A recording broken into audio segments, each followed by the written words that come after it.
right, and welcome to the TSG Multimedia video podcast for June 1st, 2015. This is John sitting with Dan. As usual, and today's my parents' anniversary, Dan. They've been married for 51 or 52 years. Wow, that's a long time. Yeah, happy anniversary to Mom and Dad. So, I'm sure that's not why people are tuning in, though, right? No, probably not. But So, that's okay. The real reason we're here is because there's a model sitting on the table. Right. That's an HO scale something. And you're going to tell us what is this all about? Well, this is an HO scale Proto 2000 GP60 that I detailed, but actually the reason I have it on here is because it has a mysterious mechanical problem, and I want to try to figure out what that is. So, can you describe this mysterious problem? Well, it just doesn't move. I'll show you what I mean. Here, I'm going to give it some throttle. Well, it's making the buzzing noise. Yeah, that's all it does. That's in reverse. It's making the buzzing noise in reverse now. Yeah. Yes. So, obviously there's some issue here. Yeah. But I don't really know what it is, so we're going to open it up and we'll try to figure it out.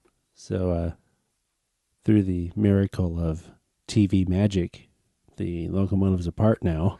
Yeah, and this is one of my older DCC installs. So I'm already seeing things like, why did I do it that way?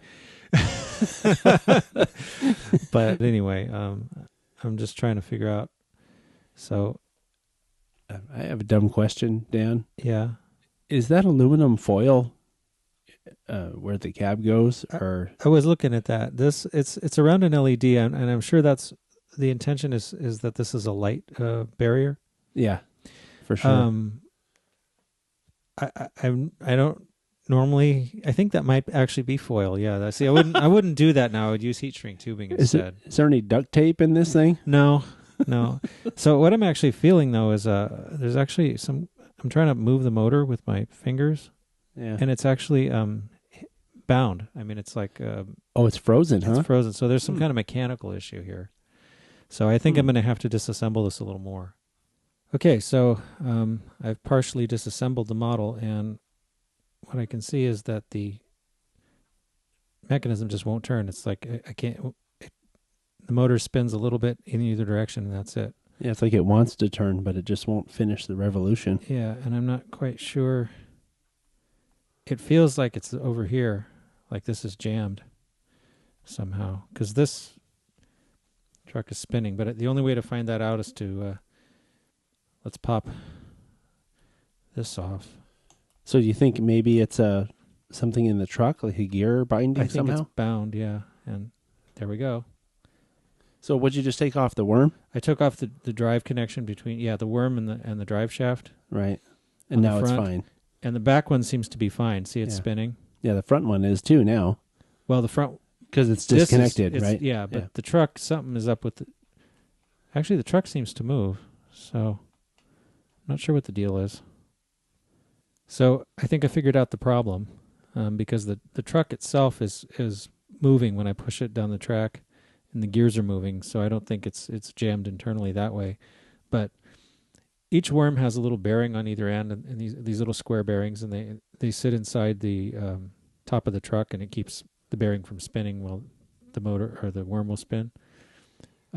This front one moves, but this back one is frozen solid. Whoa. And I'm guessing this is probably from congealed factory lubrication. Oh, we've talked about that before. I've had this problem with Proto 2000s before. They get over-lubed at the factory, and I'm not sure what kind of a lube they use, but after a while it turns into glue. Well, super glue? Yeah. Maybe it's super lube. Yeah. It's made by the same company. It's almost as bad as that. So how do you fix it? Well, one, I have to get that loose and then clean it up and re-lubricate it. All right. On to the next step then. Yeah. All right. So I managed to break this loose, and it doesn't look too dirty, but this little bearing will spin when it's over here. Yeah. But when it gets close to the worm, it doesn't want to spin. So something is making it sticky. So what I've got here is a micro brush with some alcohol on it, and I'm just going to go around and clean this.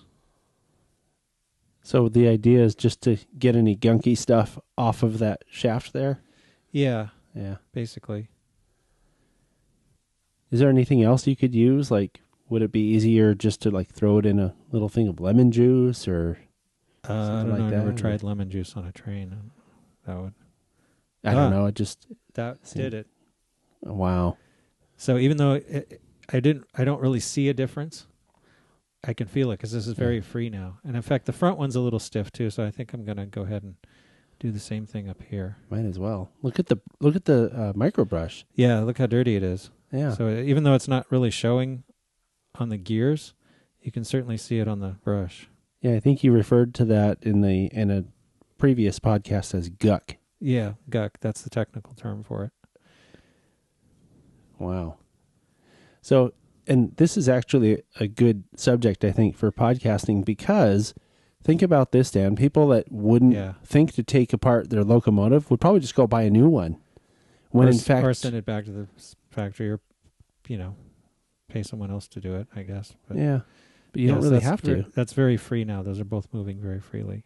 So that's with no lube at all, and they're moving very freely. Yeah. So all I'm going to do with this now is just to put a little bit of oil on it. So I'm using some light plastic compatible oil. Since this part of the truck right here is plastic, you don't want to use any type of oil that might attack plastic because it could corrode this, and that's very bad. So just put a little tiny drop like here, a little tiny drop here, maybe a little tiny drop in the end, a little tiny drop in the other end, and that's about it. Yeah, it's worth mentioning, and I remember just because we've done similar podcasts before, don't over lube stuff, right? Yeah, don't. Yeah, this is not a small block Chevy where you can have it dripping with grease and it'll still run. Yeah. You really less is more with a model train. Just very little lubricant is all you need. I think the key is to think small parts, small amounts. Right. Exactly. Exactly. So the rear worm was still spinning, but I just opened it up and it looks really dirty. So I'm going to clean this one too. It even looks dirty from here. Yeah. This looks worse than the other one. Yeah. So I'm definitely going to clean this. I think if you had the thing apart, I would have guessed that was the problem and not the one on the other side. Well, I figured while I have it apart, I might as well check both of them. Yeah. Because I want to have this problem happen again. Right. So I already did the cleaning under the bearings like the other one, but this one I'm also cleaning the worm itself since it was dirty. And I'm just taking a microbrush and this is a smaller microbrush, and just spinning the worm and letting it ride in the grooves there. You can see it is getting cleaner too. Yeah. And this is just some alcohol. That's all it is. While I have this apart, I'm going to relube the motor just a little bit. And I'm going to use the same oil on the motor bearings. Just a little tiny bit on each end. Don't need too much. And then, since this is an open motor, you can see the commutator in there. I'm going to apply just a little bit of conductive lubricant on that. Does that reduce squeaking or? Yeah, it reduces squeaking. Sometimes if you have an engine that squeaks and you put a little oil right there, it'll squeak less. It also should help the conductivity, but that's when you want to make sure you use a conductive oil, because if you use a non-conductive oil, it could cause real problems. It's the moment of truth, Dan. Yeah. Does it run? Well, let's find out. It's moving. That's not magic TV. That actually is happening. That's actually happening. That's how it's supposed to work. Okay, so the real question then is, will it go backwards too? Oh, here it comes. I think you fixed it. The sound even works. Hey, I can hear a horn. All right. Well, I guess that'll do it for this edition of the TSG Multimedia video podcast. If you enjoy this kind of content, make sure you subscribe, and we'll be back on the 15th as usual with our audio podcast. That's on podomatic.com. It's also on iTunes if you want to subscribe to that. And then we'll be back again next month on the 1st with another video podcast. Thanks for watching. Yeah, thanks.